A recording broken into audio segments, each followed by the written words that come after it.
British सरकार ने इतिहास में पहली बार अमेरिकी फौज को अपने सेना के बेस इस्तेमाल करने से मना कर दिया है और ये बहुत ज्यादा बड़ी डेवलपमेंट है। जी हाँ, जैसा कि आप स्क्रीन पर देख पा रहे हैं, ब्रिटिश मीडिया ने ही एक खबर दी है जिसमें उन्होंने बताया है कि आज तक अमेरिका जब भी किसी देश के खिलाफ मिलिट्री ऑपरेशन करता है या किसी देश पर हमला बोलने वाला होता है तो उस देश के पास मौजूद ब्रिटिश एयरबेस का वो जरूर इस्तेमाल करता है और वो इसका इस्तेमाल फ्रीली करता है क्योंकि दोनों देशों के बीच में एग्रीमेंट है।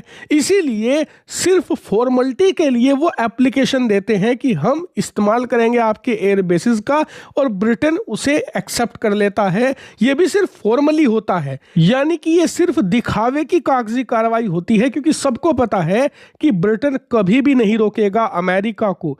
लेकिन इस बार जो हुआ उसने अमेरिका को अंदर तक हिलाकर रख दिया है। दरअसल हुआ ये कि पिछले 2 हफ्तों से अमेरिका अपने बड़े से बड़े हथियार ईरान के करीब तैनात कर रहा है क्योंकि अब अमेरिका किसी भी वक्त ईरान पर हमला बोल सकता है और इस बार सिर्फ हवाई हमला नहीं होगा, ना ही सिर्फ सर्जिकल स्ट्राइक होगी, बल्कि एक कंप्लीट युद्ध होगा। और इसी युद्ध में सबसे अहम हो जाता है ब्रिटेन का डिएगो गार्सिया। आप स्क्रीन पर देखिए, हिंद महासागर के बीचों बीच ये एयरबेस है और ये अमेरिका के लिए बहुत क्रूशल है क्योंकि अमेरिका के जितने भी मिडिल ईस्ट में एयरबेस हैं उन सब पर दुश्मनों की नजर रहती है। वहां से जब भी कोई विमान उड़ान भरता है तो दुश्मनों को पता लग जाता है कि अमेरिका हमला करने आ रहा है, इसीलिए या तो वो छुप जाते हैं या उसके खिलाफ तैयार हो जाते हैं। इसके अलावा ये एयरबेस ईरान के बहुत करीब है।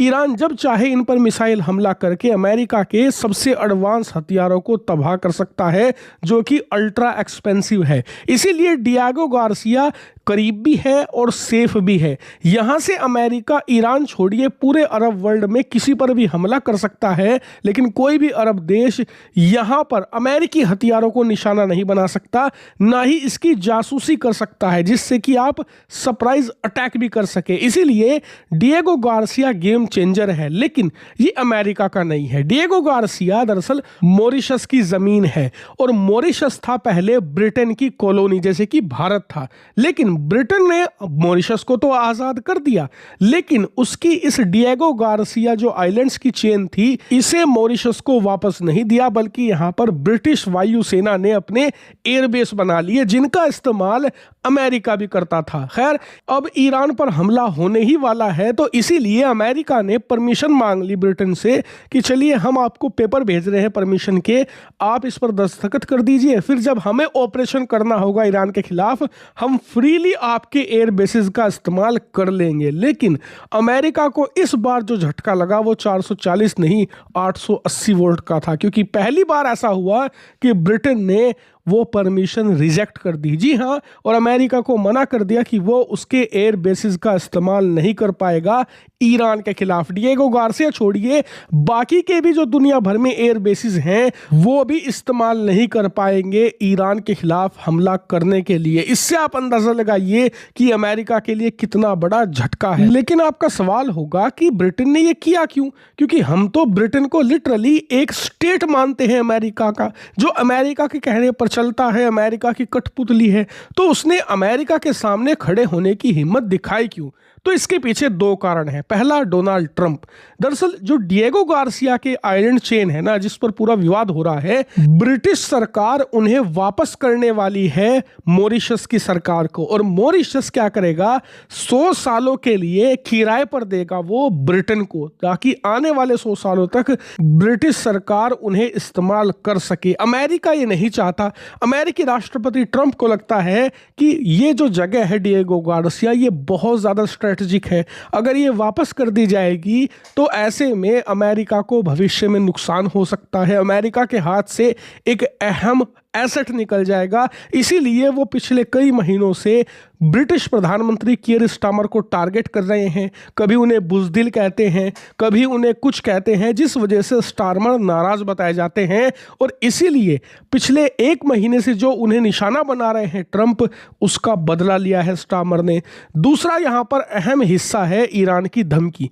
ईरान ने साफ कर दिया है ब्रिटेन को कि अगर आपने डिएगो गार्सिया की मंजूरी दे दी अमेरिका को इस्तेमाल करने की, तो हम ना सिर्फ डिएगो गार्सिया पर हमला करेंगे बल्कि आपके जितने भी एसेट हैं अरब वर्ल्ड में, चाहे वो आपकी एम्बेसी हो या कुछ और, उन पर भी हमला करेंगे। और इसके लिए हमने हाल ही में रूस से लॉन्ग रेंज की मिसाइलें भी मंगवा ली हैं जो हाईली इफेक्टिव हैं।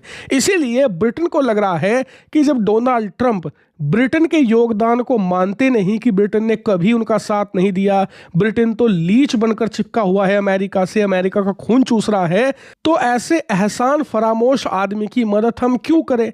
हम क्यों उसके चक्कर में अपने एसेट्स, अपने एयर बेस को नुकसान पहुंचाने दें? क्यों ईरान से दुश्मनी पाले? जब अगला आदमी मानता ही नहीं कि हम उसका साथ देते हैं, तो चलो इस बार हम उसका साथ सच में नहीं देंगे। और यकीन मानिए, ट्रंप को सबक सिखाने के लिए ये काम सिर्फ ब्रिटेन नहीं कर रहा बल्कि यूरोप के बाकी देश भी कर रहे हैं। इस बार आपने देखा होगा कि 1 महीने से ये ईरान का सागा चल रहा है, लेकिन किसी भी यूरोपियन देश ने ईरान के खिलाफ कोई बयानबाजी नहीं करी, ना ही ये कहा कि कल को हम ईरान के खिलाफ अमेरिका का सपोर्ट करने के लिए फौज भेजेंगे। इससे आप समझ जाइए कि अमेरिका कितना आइसोलेट हो चुका है, कितना अकेला पड़ चुका है। हालांकि देखने वाली बात यह है कि कियर स्टारमर कितना लंबे समय तक अमेरिका के सामने टिकते हैं, ब्रिटेन किस हद तक उन्हें रोक पाता है।